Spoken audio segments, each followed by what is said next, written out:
On today's episode of Today in World War II, December 22nd, a very famous German ace became the first fighter pilot to shoot down a British Hurricane.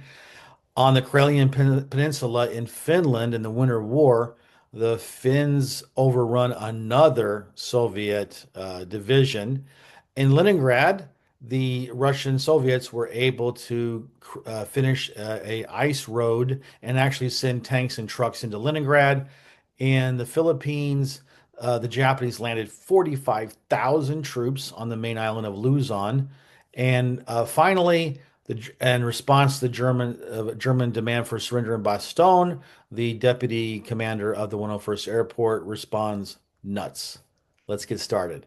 Okay, on today's date, on December 22nd, 1939, a fighter pilot that we've already been introduced to in previous videos in this series, Werner Mulders, and one of his compatriots became the first German fighters to shoot down British Hurricanes. Remember, this is still the phony war. We talked about the phony war in previous episodes. This is where not much was going on the ground. The Germans had invaded Poland, conquered it, and the French and the British did nothing, didn't help the Poles at all, didn't do a counterattack to force the Germans to react and maybe take the pressure off the Polish defenders. Nope, they didn't do a damn thing. But in the air, there were still skirmishes. Like I said, there was only a phony war in the land part of it on the land territory of Western Europe. The naval war, they were shooting and killing each other, and the Air Force was still doing sorties against each other. They were shooting each other, fighters down. Although the British and French Air Forces had strict orders not to bomb German territory. Just I got to move on. I can't keep talking about this because it just frustrates me. What they would do was send over bombers that would drop leaflets, anti-Hitler leaflets. So yeah, that was a good strategy there. So anyway, um, it was a sign of things to come for Mr. Mulders and his wingman because this showed that the Hurricanes were no match for the ME-109s at the time. Now they did okay in the Battle of Britain, but as we'll get to that later in this series, towards the summer, we'll see that the Hurricanes tried to go after the bombers and the Spitfires tried to go toe-to-toe with the German fighters. Uh, so that was an interesting footnote to history there on December 22nd, 1939. I would love for you to subscribe to my channel, click subscribe button, click on the bell that says, that it will notify you whenever I drop a video. If you like my content, then you're going to want to become a subscriber. Thank you. On December 22nd, 1939, we're moving the spotlight over to the Winter War in Finland and on the Karelian Peninsula. Fierce fighting continued. Remember, the Soviets had sent 21 divisions against Finland on November 30th, 1939.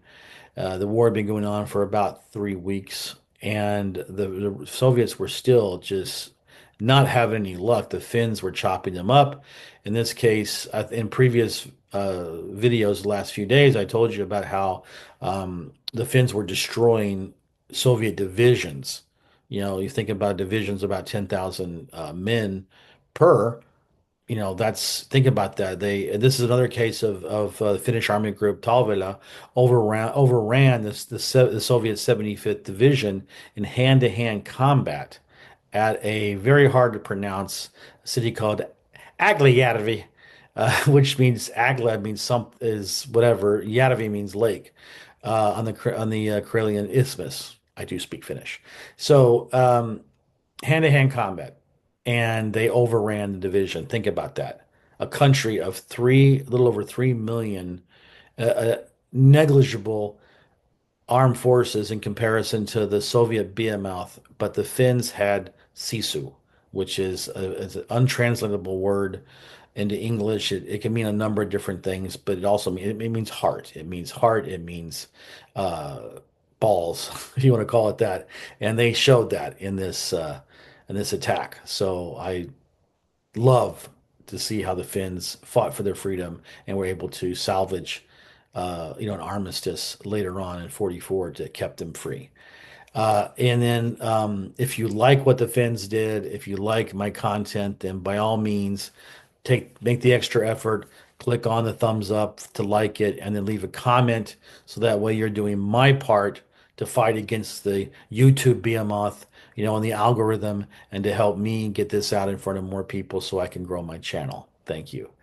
On December 22nd, 1941, in a similar place of geography as the Winter War was taking place 2 years previously, uh, it was cold enough that the ice over Lake Ladoga completely thickened enough to allow the Soviets to move tanks and trucks over the ice into Leningrad to help break the siege, at least enough to get fresh troops, armor into the defense lines.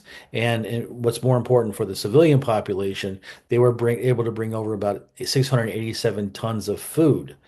It's noteworthy on this date because it was the first time since the siege began, in the summer, late summer of 41, that the Soviets were able to bring over at least 600 tons of food in a single day, which was the minimum requirement to feed the population.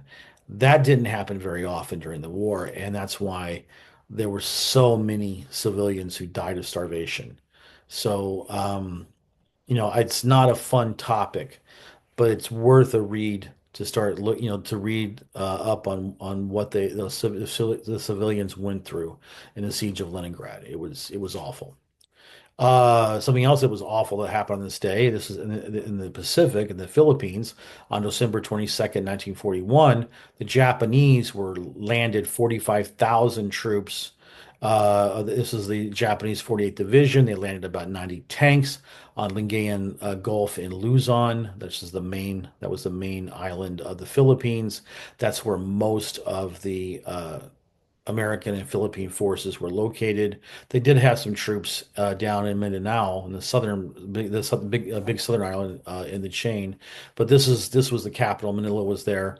The American naval base was there, uh, so that was where they wanted to go. Douglas MacArthur knew that there was no way he could protect the capital city of Manila, so on a radio message, he's declared that Manila was an open city and that he was not going to fight for it to save civilian lives. And so he began the worst case scenario strategic plan that they had, which would be for the Philippine and American armed forces to retreat onto the Bataan Peninsula and to wait for resupply, which unfortunately never came. So they would hold out on Corregidor Island in the Gulf of Manila, or the Bay of Manila, and Bataan. And they held out for almost 6 months, went through indescribable suffering, starvation, and so forth. I'll get to that in the coming episodes. But yeah, it was not good. There was no way they were going to be able to hold the Philippines, and they didn't. Spoiler alert. Okay. And then finally, on December 23rd, 19, or excuse me, 22nd, 1944, in Bastogne, the Germans had surrounded uh, Bastogne. The 101st Airborne was there. They also had elements, armor for the 10th Armored Division that were there, and they were blocking that very strategic city in this offensive. The Germans had the Battle of the Bulge, and the Germans demanded their surrender. Now, the commander of the 101st, General Taylor, he missed the show because he was off on vacation when the attack happened. So, General McAuliffe, his deputy, was in charge of the division during the Bastogne campaign, and his response was nuts. That's all he said was nuts to the Germans who demanded the surrender. Uh, it's an interesting choice of words. I know that maybe for history, he chose a good word because at least it was not censorable. I can imagine, different words they could have used to respond to the Germans that they could, take their surrender demand and shove it, but they decided to take the high road there. And also at this time, General Patton had finished the process of completely disengaging from an active offensive he was conducting in the south of Bastogne, and pivoted to the north, and he started his drive to relieve Bastogne. In a couple of episodes in the future, you're going to see how that ended up. Spoiler alert, it ended up pretty darn good. So I want to thank you again for watching this video. I appreciate your support and your patronage of this channel. So I look forward to dropping one for you tomorrow.